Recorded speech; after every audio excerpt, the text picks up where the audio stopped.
Modalidades de ensino. Parte 2. Finalidades e objetivos. Nós, como professores, formadores, pensadores, estudiosos, como seres humanos, enfim, a gente sempre busca os objetivos e as finalidades do que nós estamos fazendo.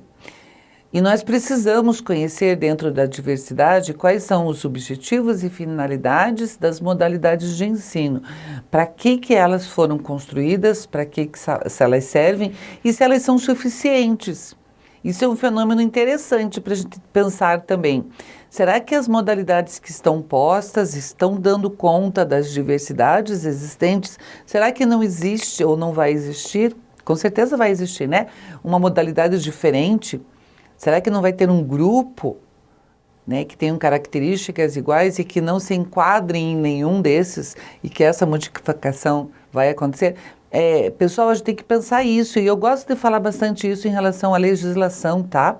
Quem faz as leis são os homens, e a gente pode modificá-las e pode fazer com que elas avancem, principalmente em benefício da população e da gente mesmo. A gente tem que ter essa consciência. Isso é importante. Segundo a nossa lei, a LDB, no artigo 22 fala assim: a educação básica tem por finalidade desenvolver o educando.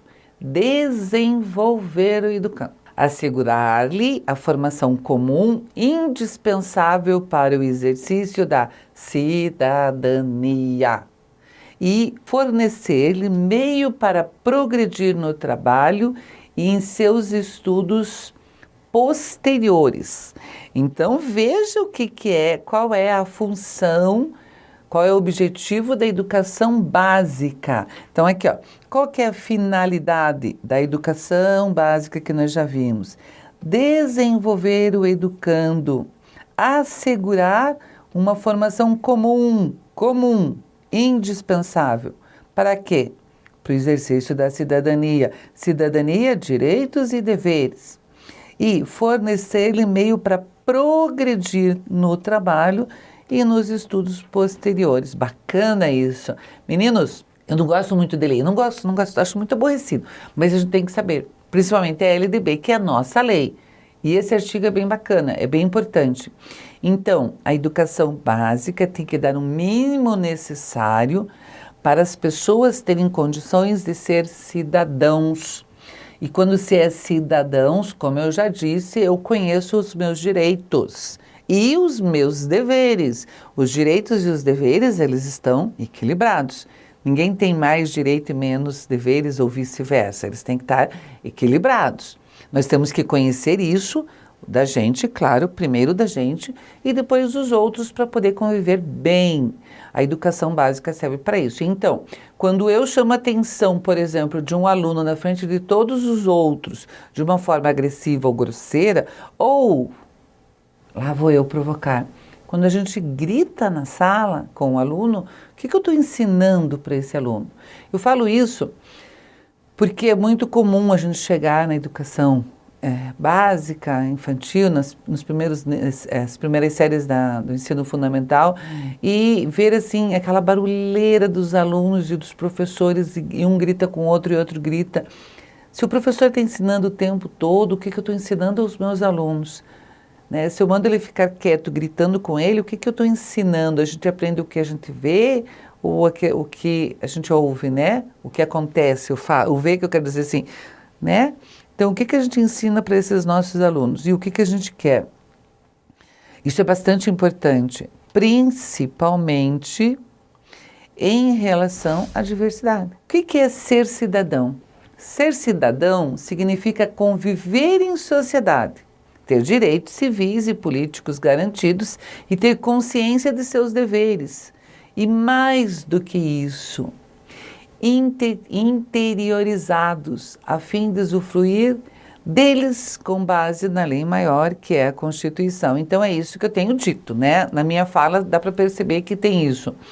A nossa lei maior, que é a nossa Constituição, por que eu falo tanto dela? Porque todos os nossos fazeres devem ter embasamento nessa lei. A gente não pode ir contra a Constituição, mas as possibilidades que ela nos dá têm que ser perseguidas, principalmente em termos de formação de educação.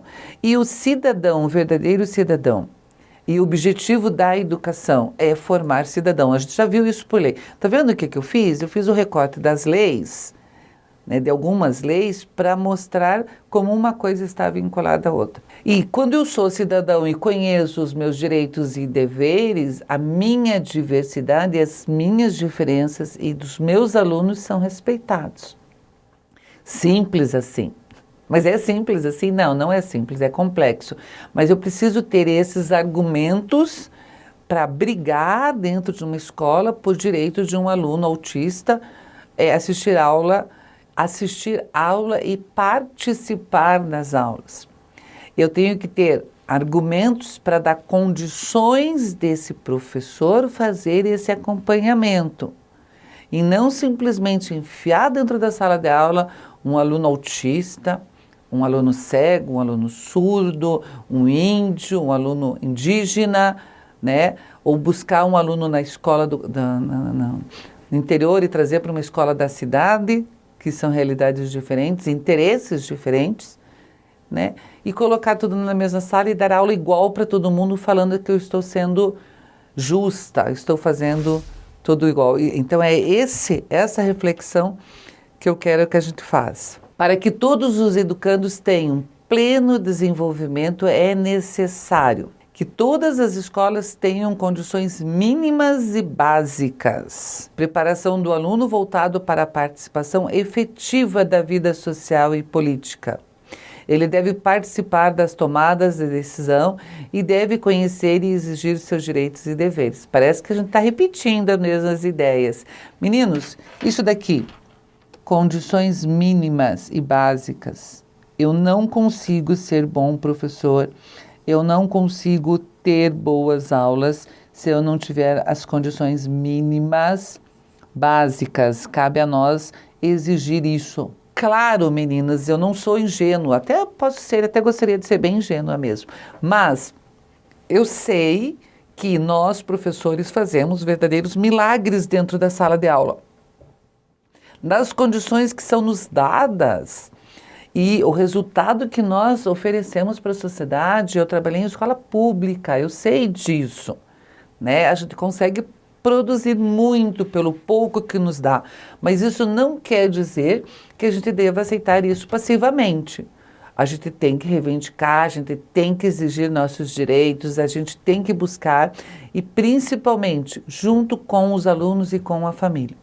Eu sozinha como professora não consigo fazer grande coisa, mas quando eu trago para o meu lado o meu aluno e consequentemente a família desse aluno, eu já começo a fazer a minha mobilização. Quando a gente vai para a rua gritar e protestar pelos direitos e deveres que estão instituídos pela lei, nós temos que ser ouvidos. Vocês percebem? Assim, gente, eu vou garantir que a diversidade seja respeitada. Uma outra coisa que é bacana é a participação do aluno, sim. Mas, de qual aluno? Vou pegar aqueles mais espertinhos e os mais velhinhos. Não, todos, até os pequenininhos. Até os pequenininhos, quer dizer, principalmente, têm o direito de votar. Você quer isso? Você acha bom? Professora, eles não entendem as coisas. Então, eu, como professora, explico, traduzo, mostro, entendo. Mas, quando a lei fala da gestão democrática, a ideia é essa mesmo. É que as decisões sejam tomadas coletivamente e pela diversidade. Vejam, falar um pouquinho da educação especial, né, que é um foco bem importante da diversidade. Nada melhor que o aluno que tem alguma necessidade especial me diga o que ele precisa. Né? A gente vai fazer uma rampa, acessibilidade e vou gastar não sei o quê.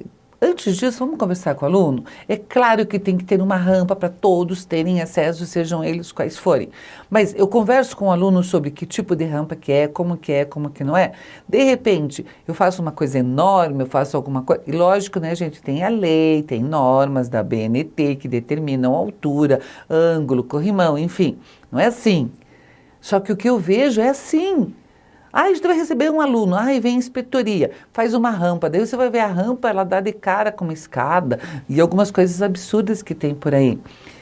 Nada melhor que eu conversar com esse aluno e conversar com a família desse aluno para ver em que eu posso ajudá-lo.